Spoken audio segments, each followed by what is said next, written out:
पाकिस्तान में corona virus की जो तीसरी लहर है उसके फैलाव में कोई कमी आती दिखाई नहीं दे रही है, जबकि दूसरी जानिब वैक्सीनेशन का अमल भी जारी है। और मुल्क में जो मजमूई तौर पर अब तक कोरोना वायरस से 7,72,381 अफराद मुतासर हुए हैं, जिनमें से 16,600 ज़िंदगी की बाजी हार गए हैं। अच्छा, सरकारी वेबसाइट क्या बताती है, उसके मुताबिक गुज़श्ता 24 घंटों में पाकिस्तान में मज़ीद 5,499 अफराद वायरस से मुतासर हुए हैं और 147 मरीज़ इंतकाल कर गए। अभी वबा की जो तशख़ीस है, इसके लिए 19 अप्रैल को मजमूई तौर पर 47,301 टेस्ट किए गए थे और जो फ़ाल केसेस हैं वो 83,162 तक पहुँच गए हैं। मुल्क में कोरोना वायरस का, मैं आपको याद करूँ, पहला केस 26 फरवरी 2020 को रिपोर्ट हुआ था।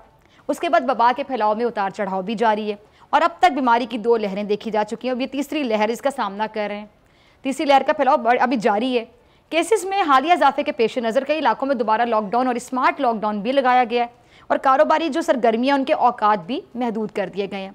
National command and operation centre के सरबराह और वफाकी वजीर मनसूबाबंदी, उनका क्या कहना है असद उमर साहब का कि कोरोना के फैलाव के बाइस पाबंदियां बढ़ाना पड़ेंगी और इस हवाले से मजीद फैसले कर लिए जिनका ऐलान जुमे को करेंगे।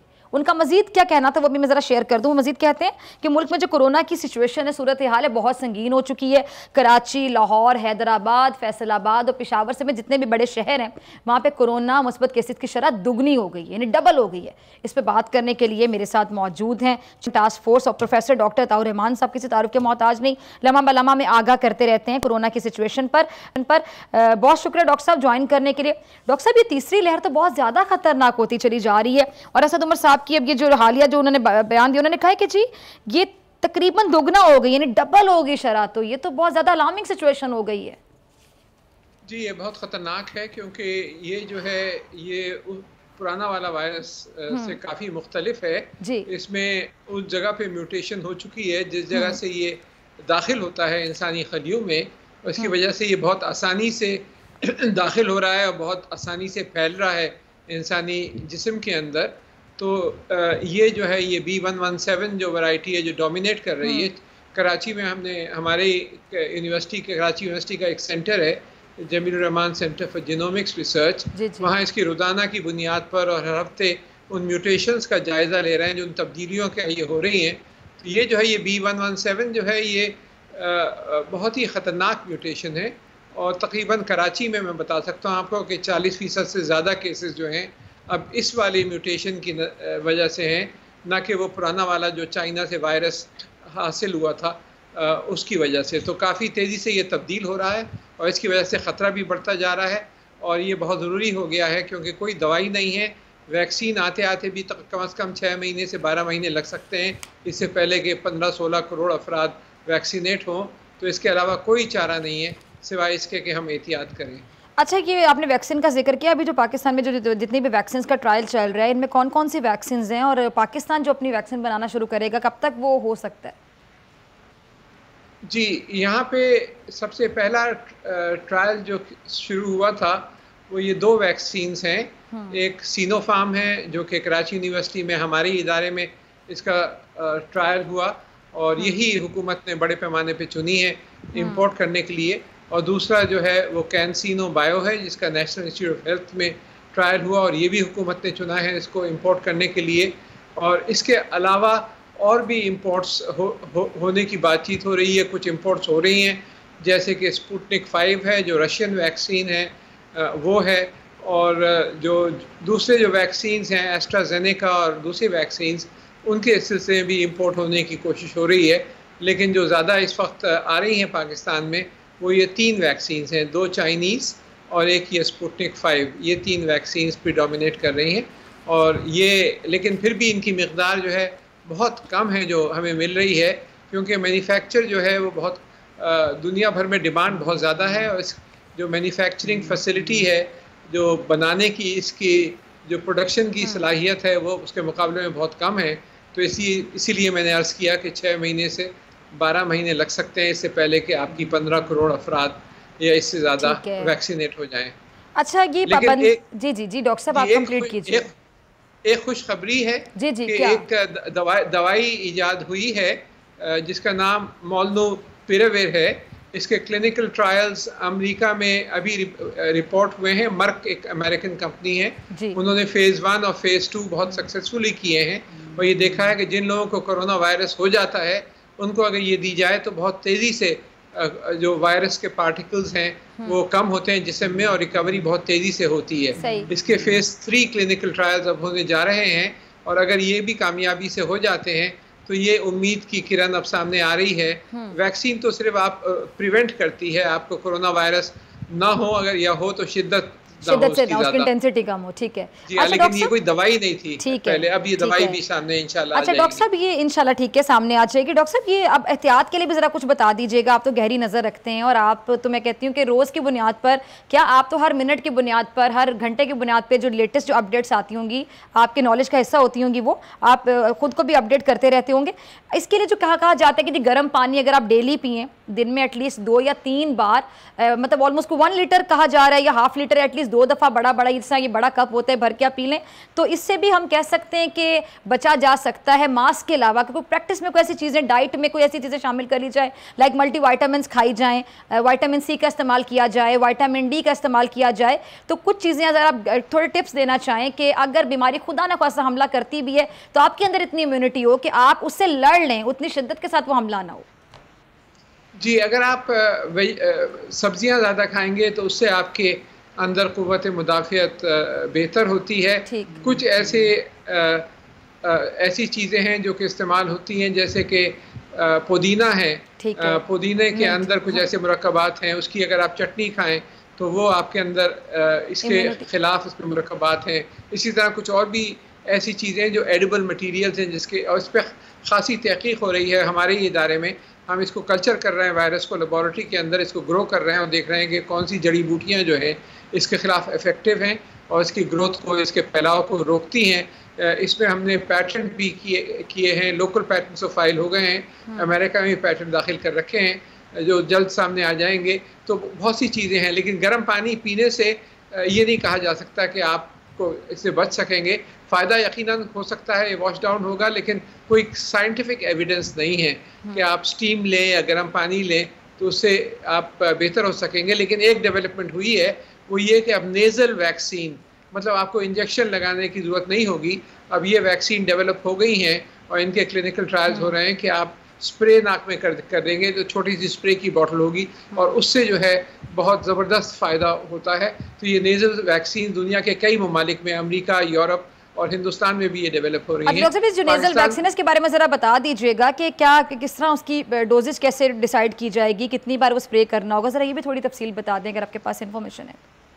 जी, ये जो है अभी क्लिनिकल ट्रायल फेज़ 3 में किया जा रहा है इसका, और ये बेसिकली इसके 2 दफ़ा आप स्क्वर्ट करेंगे अपने नाक के अंदर, तो आपको फिर इंजेक्शन लगाने की ज़रूरत नहीं है। ऐसा ही इसका इफेक्ट होगा, उसी के अंदर वायरस भी होगा, उस वैक्सीन के अंदर कमज़ोर किया हुआ वायरस आपको इंजेक्शन के ज़रिए लगाने के बजाय आपको नाक के ज़रिए पहुँचेगा और वैक्सीन की तरह ही असर करेगा।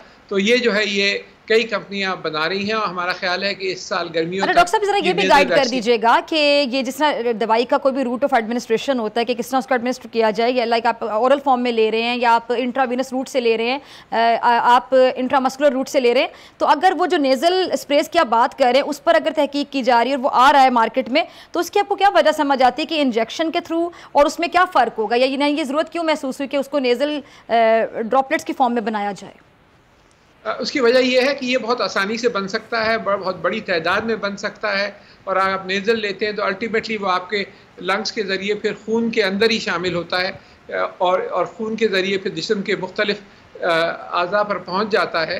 तो इस वजह से, और फिर इस वक्त सबसे बड़ा मसला है कि वैक्सीन की प्रोडक्शन का, और वो जो है बहुत महदूद प्रोडक्शन है और डिमांड बहुत ज़्यादा है।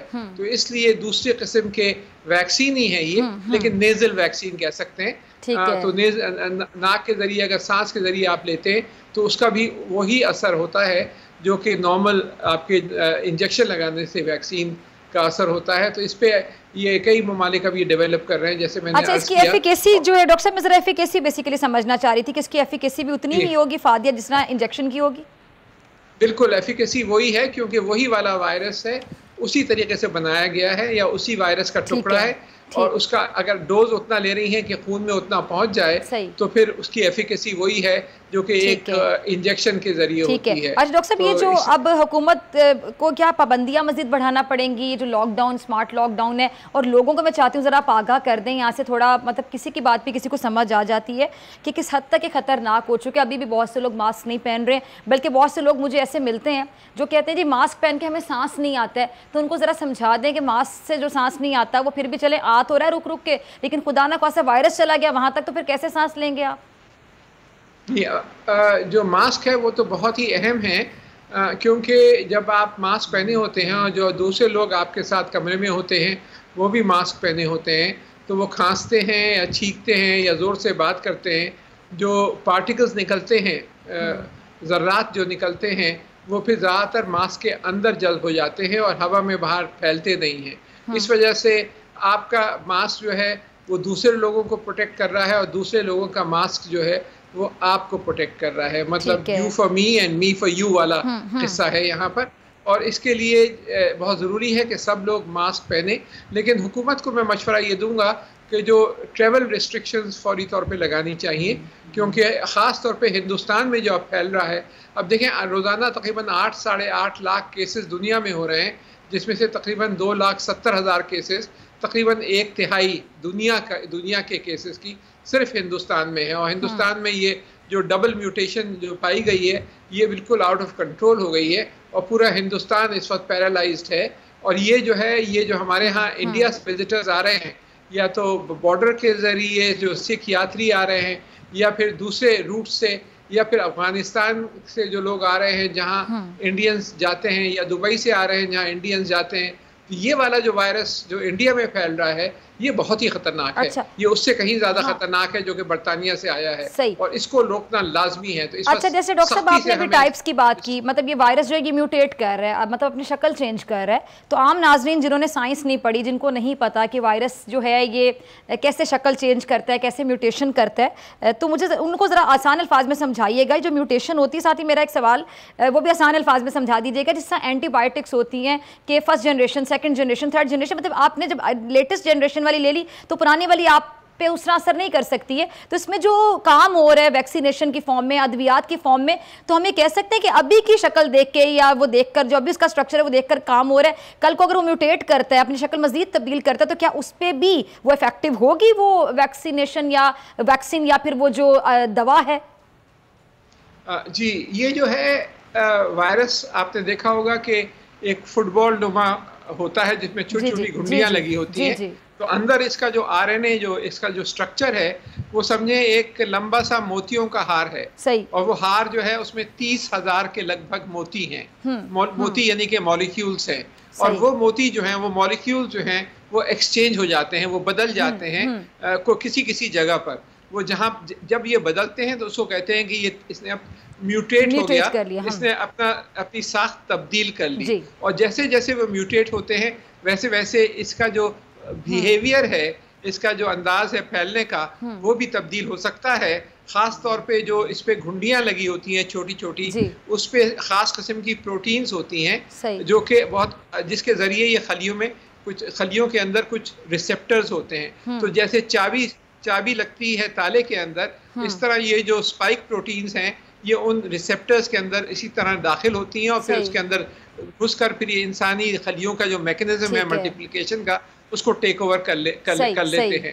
तो ये इसका मैकेनिज्म है। अब जो आपने पूछा कि जो एफिकेसी की बात है, तो यकीनन जैसे जैसे ये म्यूटेट करेगा वो वैक्सीन जिस शक्ल के लिए बनाई गई थी उसके लिए काफी हद तक तो उसके लिए कारआमद है। खासी ब्रॉड स्पेक्ट्रम होती हैं और दूसरी अशकाल के लिए भी एक हद तक किसी हद तक कह सकते हैं कि ठीक है कारआमद हो सकती है। ठीक है डॉक्टर साहब, बहुत शुक्रिया आपके वक्त के लिए। सब्सक्राइब करें और बेल दबाएं ताकि कोई खबर रह न जाए।